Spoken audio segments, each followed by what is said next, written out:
I have a sewing machine at home.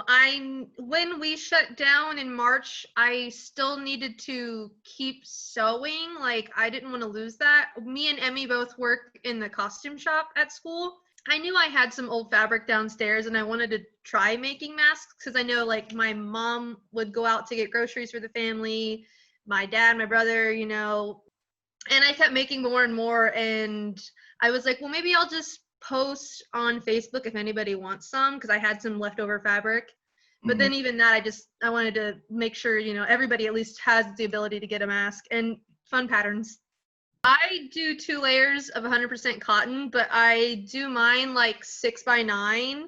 And then once sew it and pleat it, it's like a small rectangle, but even then, like any other mask you see, it doesn't take too long. I'd say 5 or 10 minutes per mask. Me and Emmy took costume design fall 2018.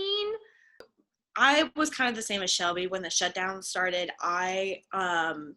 we didn't have any masks and they were so hard to come by. And I also have a sewing machine and just a bunch of random fabric at home. So I think I made one for me and everybody who lives with me. It's just really relaxing to just sit there and do it. So I didn't have any leftover fabric, but I took like these old quilting squares that my mom gave me. And I think I just put them all together and then I cut out a pattern. So now I have like 2 masks that look like a quilt. My aunt actually messaged me like a couple weeks ago and she was like, hey, I need like 3 masks. Can I send you some fabric? And like, can you make them? And she ended up sending me, I think, like 6 yards of fabric. And I'm like, this is way too much for 3 masks. And she was like, no, just keep it. And like, just make masks. Now I'm making like 100 masks to sell because that's how much fabric she freaking sent me.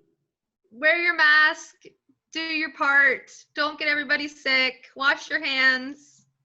Be nice. I don't know. Just be good to each other.